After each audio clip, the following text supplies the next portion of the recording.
Let me begin the lecture with the key words for the lecture.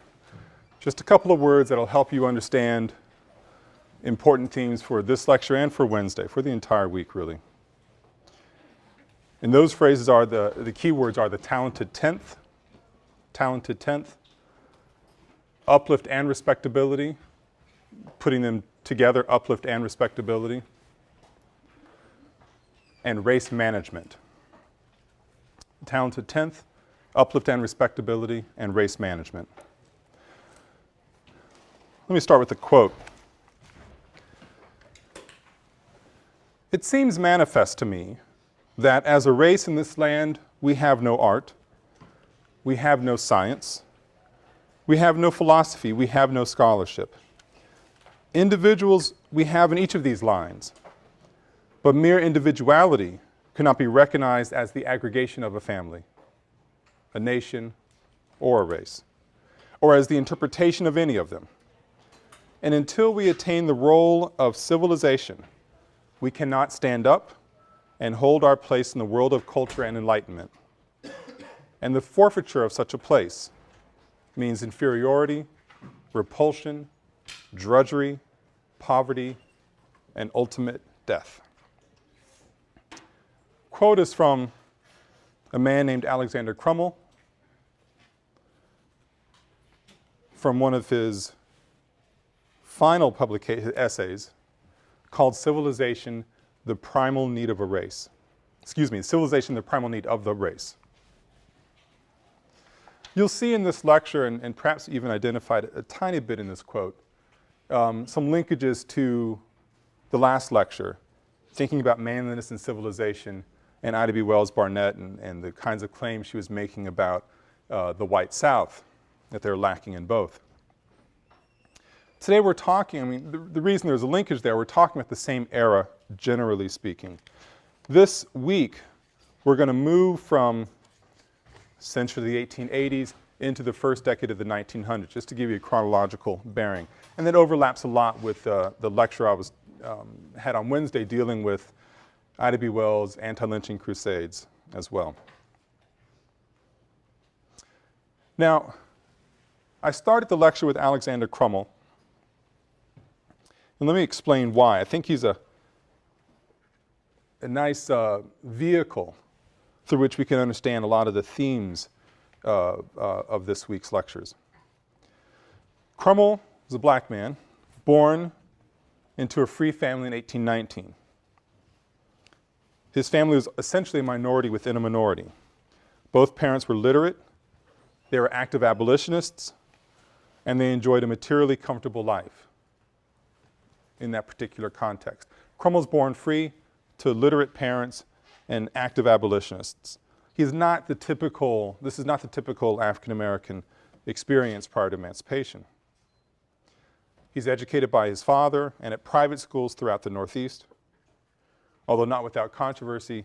In one of the schools he came to in New York, when the townspeople learned that they were going to educate free blacks at that school, really just a one-room house, they hitched oxen to the house and pulled it into a swamp.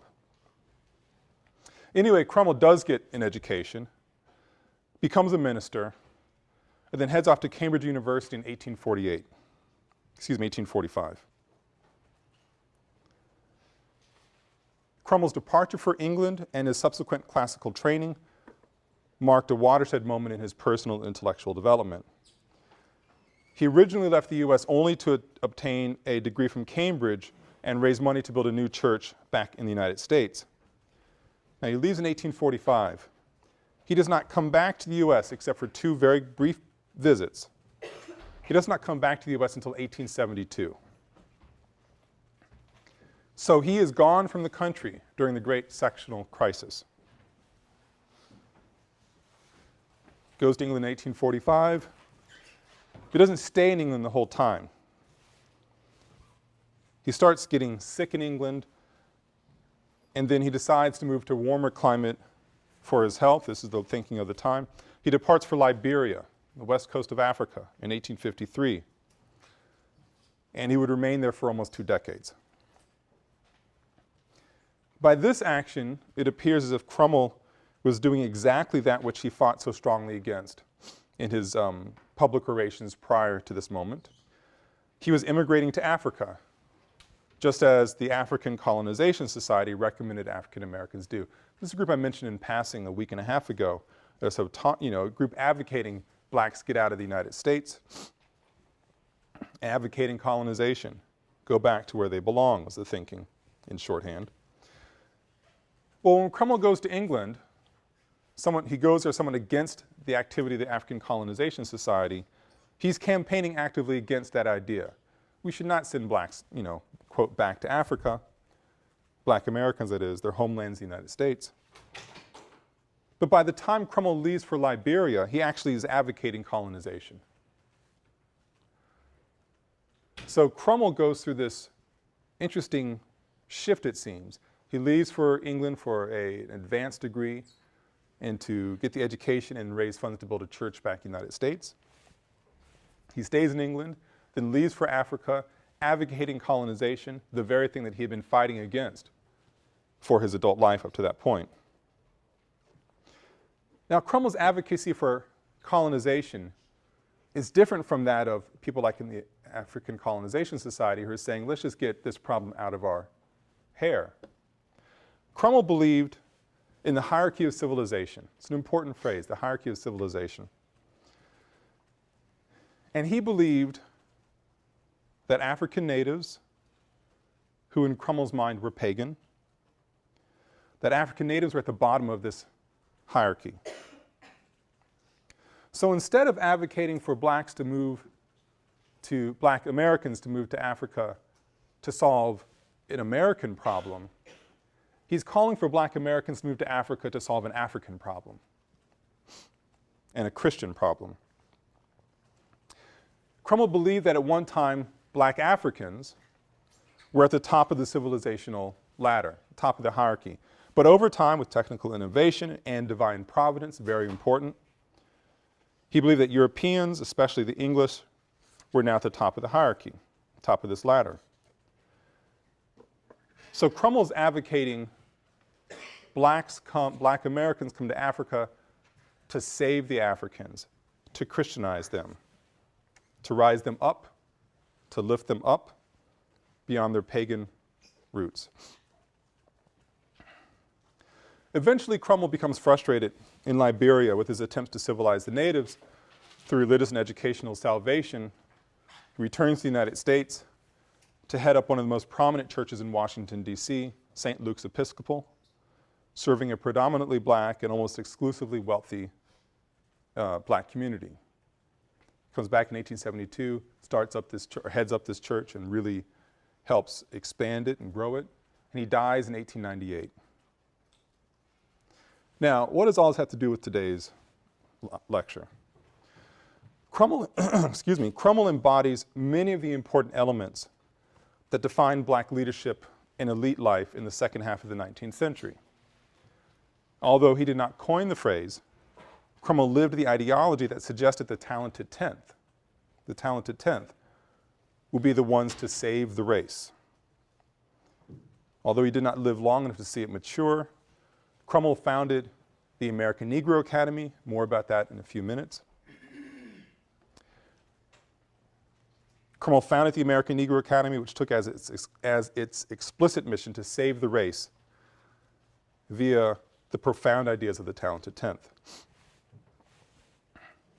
And although Cromwell sees himself certainly as at least a political progressive, if not a radical, one can see in this quick glimpse, this tour of his biography, a notion that blacks had not attained sufficient greatness to be considered contributors to the civilized world. You can see in this kind of sentiment an inherent conservatism. And in this way, Cromwell's a race manager. So much of his project is about trying to find a way to save the race, to manage its problems and its solutions. Again, the key words for today are talented tenth, uplift and respectability, and implicit in both race management. As I stated a few minutes ago, the lecture, this week's worth of lectures, lingers between around 1890, 1910, an era famously referred to, at least famously in the black community, as the nadir, the worst part, the N-A-D-I-R, the nadir, the worst part of the free black experience. We saw last week frightful representations of white control via lynching. And I talked about other methods of social and political control used by whites to eliminate black economic opportunity and the black male voting presence. Now, as bad as these things were, there's no doubt it was horrific. It'd be a mistake to say that blacks were without hope, that they were an utterly downtrodden people, doomed to their degraded position. There were, in fact, glimmers of hope and activism, even though it grew out of a reality of despair. So, profoundly difficult time for the post-emancipation African American experience. But don't bottle it up and say it's all despair and all misery. See, glimmers of hope can be identified in sort of essentially two ways. On the ground in daily acts of resistance, like the kinds you had read about in Tara Hunter's wonderful book, To Join My Freedom. And you see glimmers of hope perhaps in polite society via the work of reformers, churches, societies, and associations. A few quick words about on-the-ground resistance.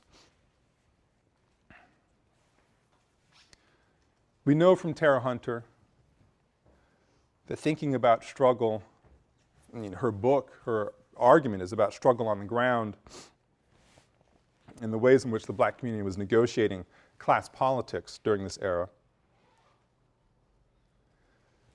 On-the-ground struggles of daily resistance means small acts of resistance until people like Tara Hunter came along, lost to history, one would think. It's about doing work more slowly than you possibly can. It means stealing scraps when you know you shouldn't be. Stealing labor, in a sense, in the houses where you work or in the factories where you worked. Quietly finding ways to say no to the orders that you've been given, to the life you've been forced to lead, although outwardly you're saying yes.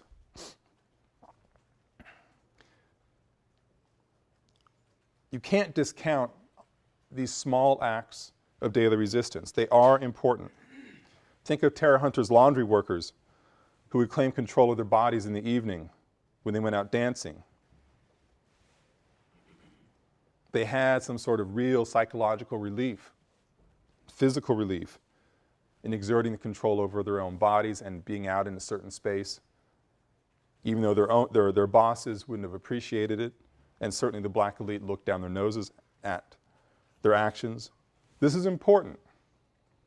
But it's also important to realize the psychological benefits could be fleeting in acts of daily resistance.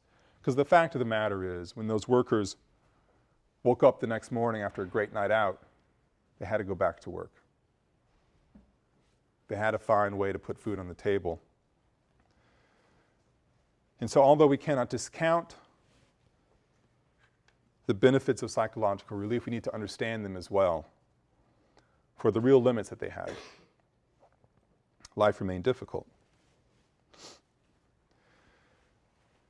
Now you have, at the same time, Tara Hunter's washerwoman, black activists who are thinking of long-term gains for the black community that extended beyond the boundaries of their own body.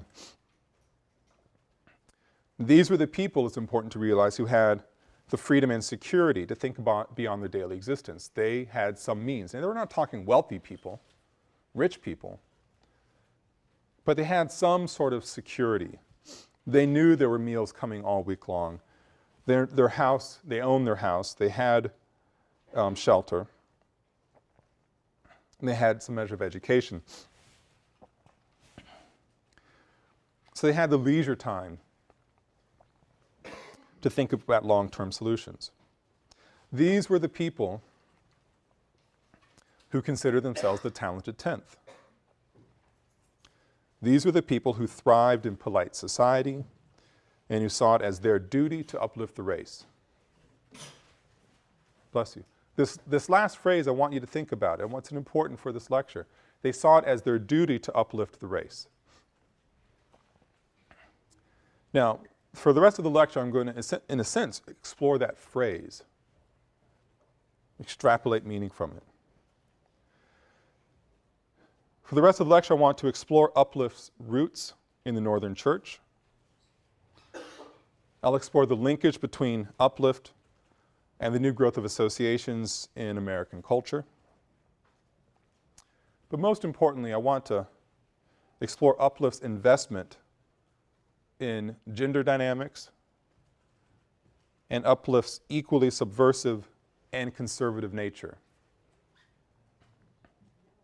It's really critical that you understand Uplift was, at its core, a dynamic ideology that was imbued with that era's restrictive gender and class conventions.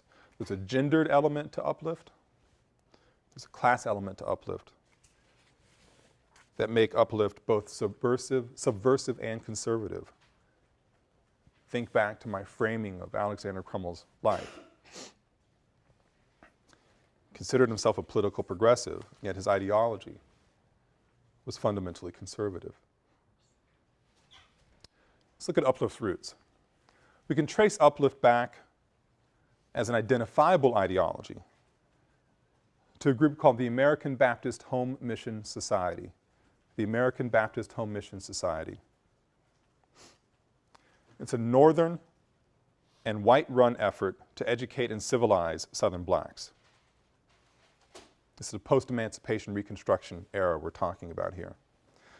The American Baptist Home Mission Society is a northern, white-run effort to educate and civilize Southern blacks. One of the leaders of the Home Mission Society is a man named Henry Morehouse. He's the man, white man, who coined the phrase talented tenth. That 10% of black America, really much more like probably 1/10 of 1%, would be that group to uplift the race, to lift it up. In fact, Henry Morehouse, for those of you who know your historically black colleges and university, Morehouse College, the most important black college for educating black men in history, still is there today and still doing amazing work, is named for Henry Morehouse. Anyway, this is an era when church membership, sort of why the American Baptist Home Mission Society, this is an era when church membership is increasing rapidly. But organized religious bodies start to clash with what can best be called grassroots black worship styles from religious organizations. One of the things that's important to recognize is that much as prior to emancipation, blacks couldn't marry, they couldn't get an education, very often they couldn't practice their own religious faiths. Certainly not openly and publicly. So you see a sort of a boom within black America, a public exhortation or demonstration of the desire to practice faith. But they wanted to do it in their own ways and form their own religious organizations. This was a complicating factor, to put it mildly, when it came to the American Baptist Home Mission Society.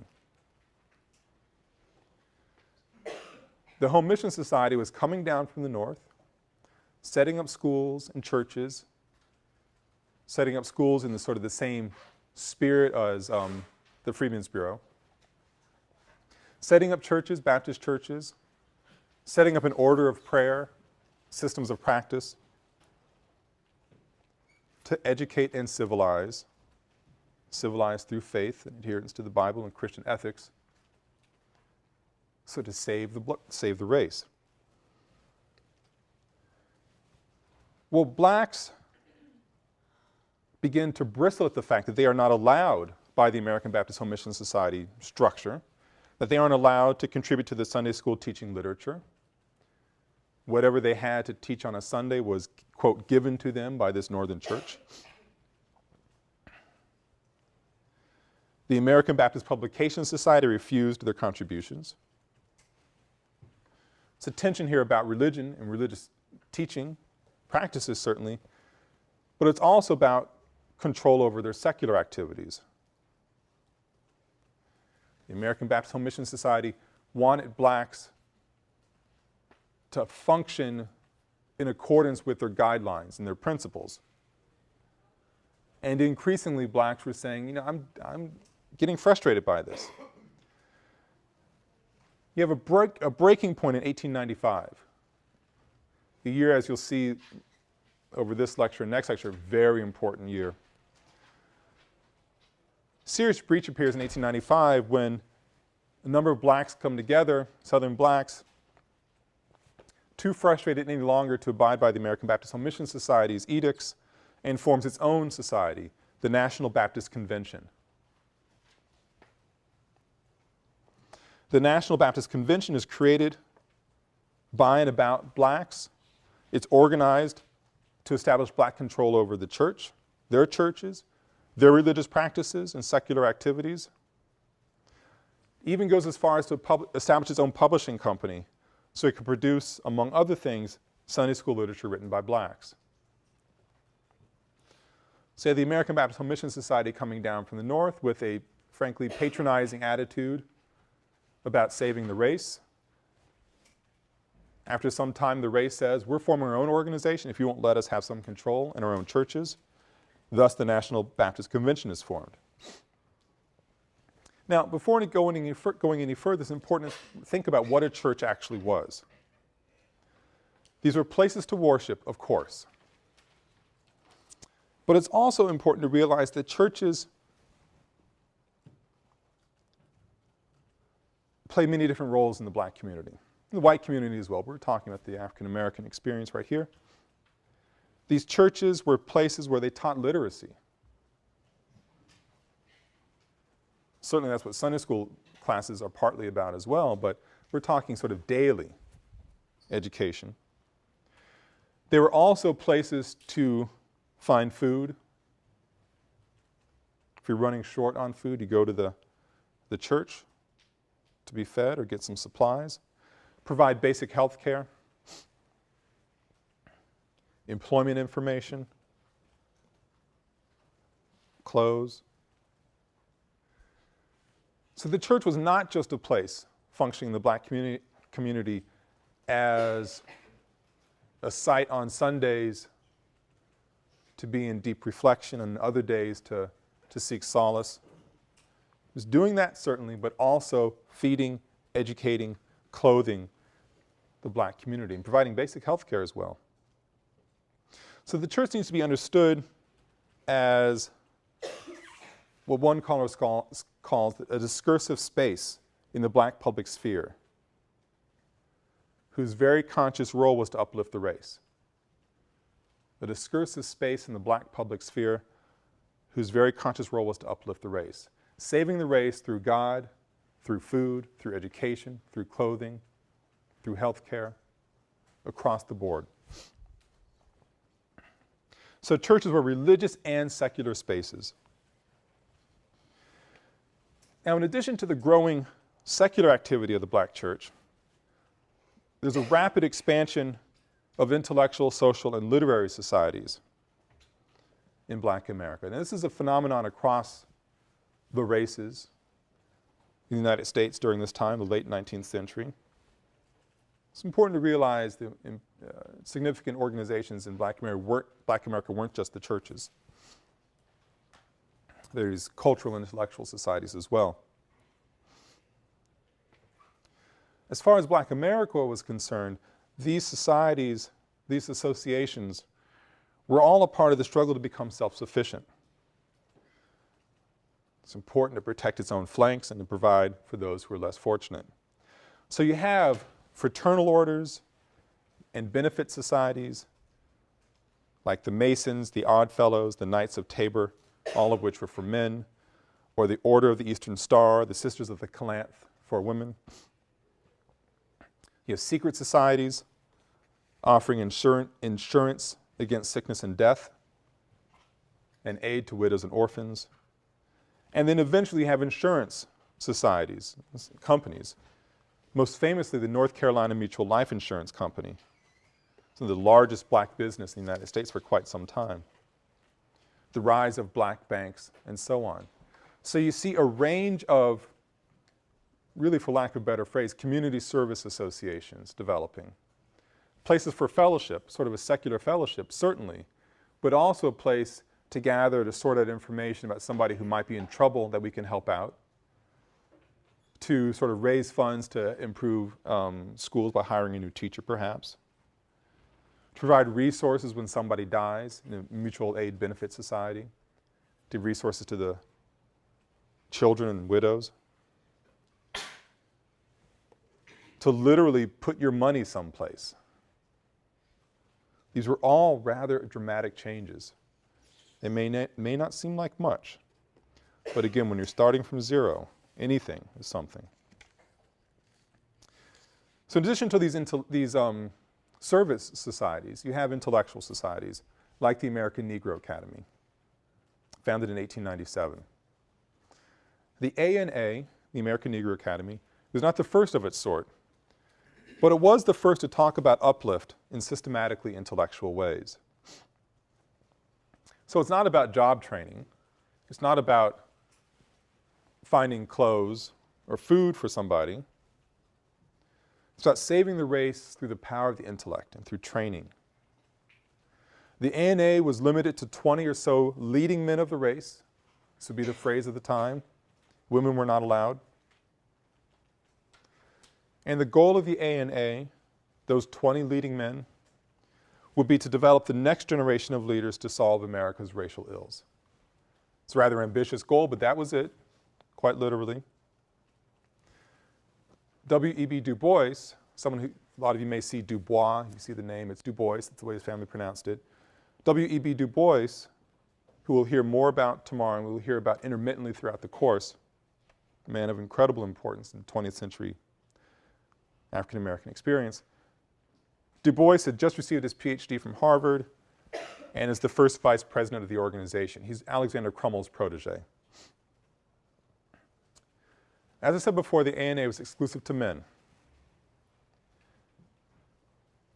It's an organization that really lasts about 25 years before it falls apart. I can't say that it changes much of anything. Establishes a journal, it publishes ideas, it has lectures. Early on, it allowed one woman to lecture before its august body. But that was sort of, I mean, I'm simplifying it, but the ANA did not offer much in transactional change for Black America. But it's articulating a vision that the way to save the race was through developing the intellect, civilizing the race with its most educated men. Right at the same time the American Negro Academy is formed, in fact a year earlier, another association is formed, certainly more important and effective, called the National Association of Colored Women. The National Association of Colored Women, NACW. Tellingly, the motto of the NACW is lifting while we climb. Lifting while we climb. Now what did it do?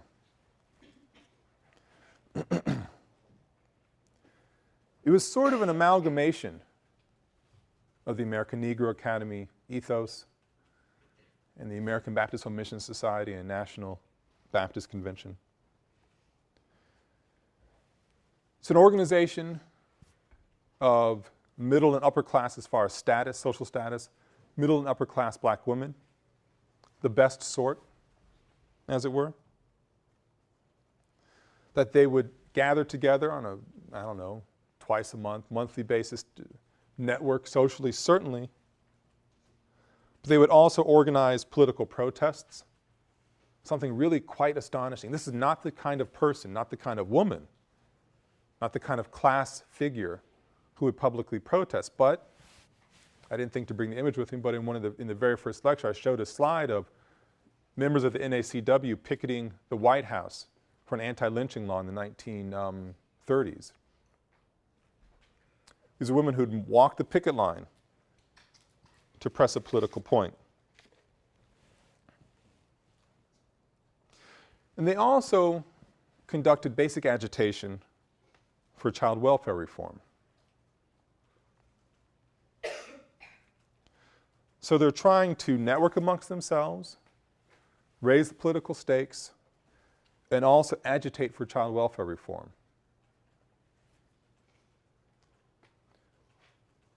They're like the ANA because they are a certain type of person, of class.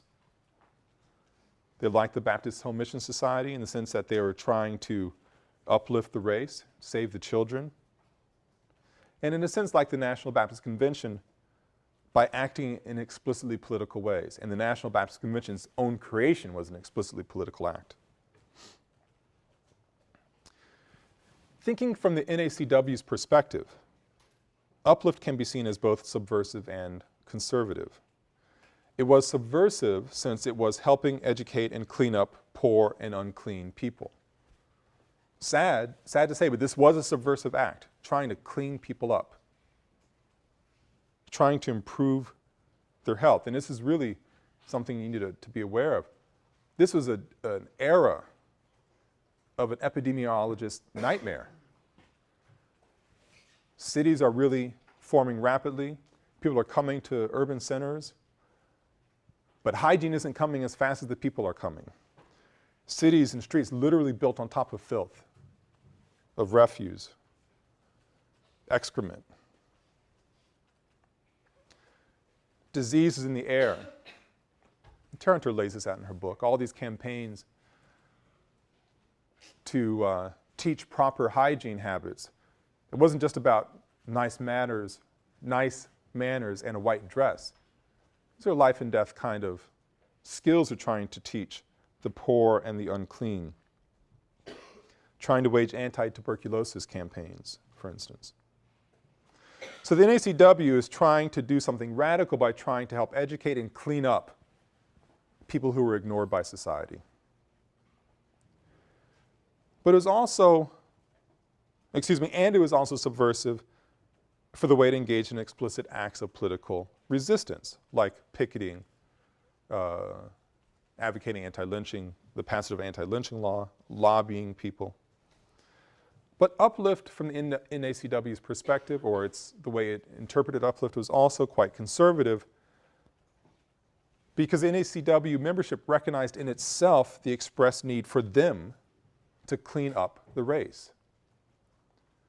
That the duty, I used the word earlier in the lecture, it was the duty of the black middle and upper class, especially the women, to save the race, to clean it up, and to get the poor and dirty blacks, Southern blacks, to learn how to behave respectably. Think back to the last lecture with manliness and civilization, respectability, floating through all of that. To the women of the NACW, they had a lot of work to do. Most blacks were unclean and poorly behaved and uneducated. So Uplift taken all together then, radical and conservative, but essentially a manifestation of white middle class propriety that these black Victorians grew up in, took it as their own, and tried to perfect it for the next generation. Black women felt a sense of duty. These black middle class women and upper class women felt a sense of duty, and they had a special ability from their self-conception. They had a special ability to save the race. Anna Julia Cooper, the leading black feminist theorist of her day, who was also a leading educator, having taught at Dunbar High School. Actually, I want to talk about Dunbar for just a few seconds because it's actually a remarkable institution. I'll probably mention it in a few weeks. Anna Julia Cooper taught mathematics at what was actually the M Street High School at the time in Washington, D.C. Its name is changed eventually to Dunbar. Dunbar becomes the breeding ground over the first 5 decades of the 20th century of the black leadership elite, for the DC area and actually for much of the nation. If you look at a lot of black political leaders, you will often see Dunbar High School on the resume. So, you know, talking about a leading intellectual teaching at a high school, and that, how can that be important? Dunbar was not your typical high school. It was by far the best black high school in the country. It was the best public high school in the district, black or white. If you look at the kind of training that the teachers had and the eventual career path of its graduates. It's an astonishing institution.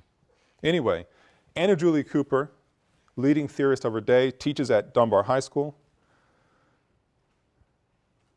Later on in her career, she leaves Dunbar. I think she's 63 when she gets her PhD from the Sorbonne. She comes back to Washington, D.C. and establishes a university, Frelinghuysen University. I probably butchered it, I don't know German. Essentially an evening university in sort of quotes, an institution where black workers who want to make that next step in advancement will come and get training in the evening, and so that maybe can get a better job.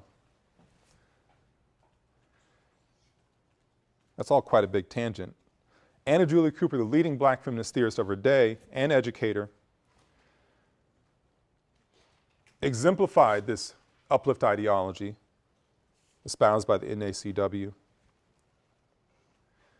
And she made all of this quite clear as early as 1892, even before the NACW was formed. There's an interesting history behind the NACW, two different black women's organizations trying to fight it out over which would be the one to represent the race, and they merged into the NACW. In 1892, years before the NACW is formed, years before the American Negro Academy is formed, Anna Julia Cooper writes her manifesto, A Voice from the South. It's a long book, very important. We can reduce it, at least today, to one quote. Cooper says in A Voice from the South, "Only the black woman can say where and when I enter, in the quiet, undisputed dignity of my womanhood, without violence and without suing or special patronage, then and there the whole Negro race enters with me. Only the black woman, I repeat, only the black woman can say where and when I enter, in the quiet, undisputed dignity of my womanhood, without violence and without suing or special patronage, then and there the whole Negro race enters with me." Women, black elite women, black educated women were the ones, the only ones who could say how, when, and where blacks would rise up and join society as rightful members. Now, Alexander Crummell, a man of his own time,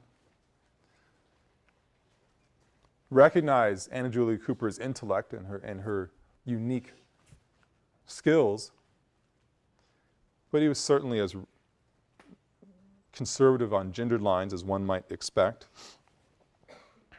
He certainly would have taken issue, or took issue with the idea that it was women upon whom this burden was placed to uplift the race.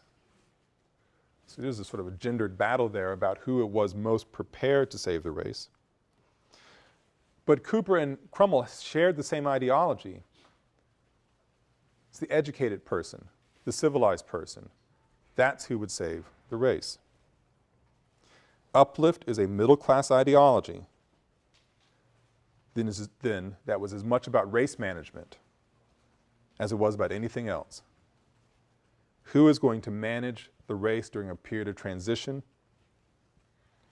post-Reconstruction, era of redemption, an era of the destruction of black male voting rights? Cooper declares that since women were perfectibly respectable, a certain kind of woman, that they were the ones who would be the best race managers, who could espouse a talented 10th ideology, and help navigate the race to a better way of living. Respectability is something that you really need to linger on here as well throughout all of this. It's a reflection of a bourgeois vision that vacillates between an attack on the failure of America to live up to its liberal ideals of equality and justice. Think about Ida B. Wells, that the white South lacked a proper notion of respectable behavior because it was lynching these people. So respectability could vacillate between an attack on the failure of America to live up to its liberal ideals, like Ida B. Wells did, or respectability could be used as an attack on the values and lifestyles of the very blacks who transgressed this white middle class propriety. It cuts both ways.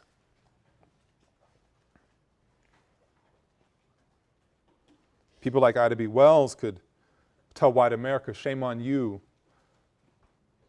for being so cowardly when you brandish the whip and threaten with the lynching mob. Ida B. Wells could also tell black Americans she believed beneath her, and this wasn't really Ida B. Wells' style, but I'm extending the point, shame on you for acting in ways that are improper.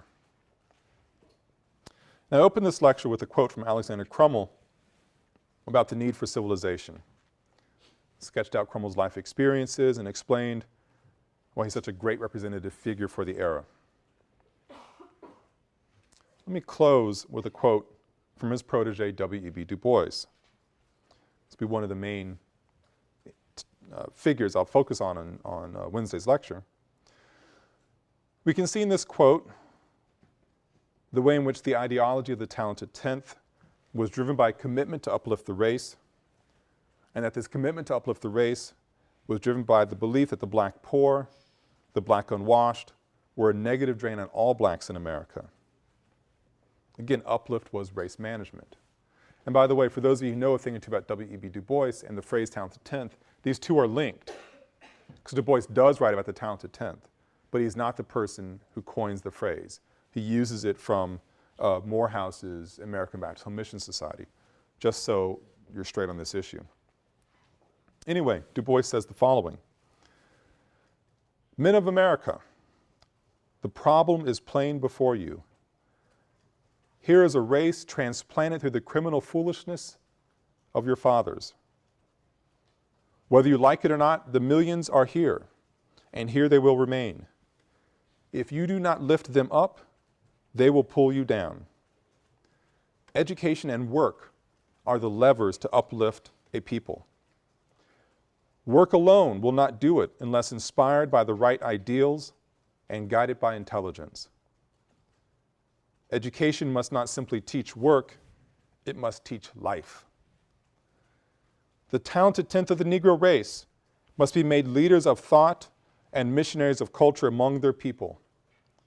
No others can do this work, and Negro colleges must train men for it. The Negro race, like all other races, is going to be saved by its exceptional men. Okay, I'll stop there and we'll begin on Wednesday we'll focus on Wednesday talking about Du Bois and his great foil, Booker T. Washington, and all the different competing ideologies that are expressed in this time of incredible change for Black America. Thank you.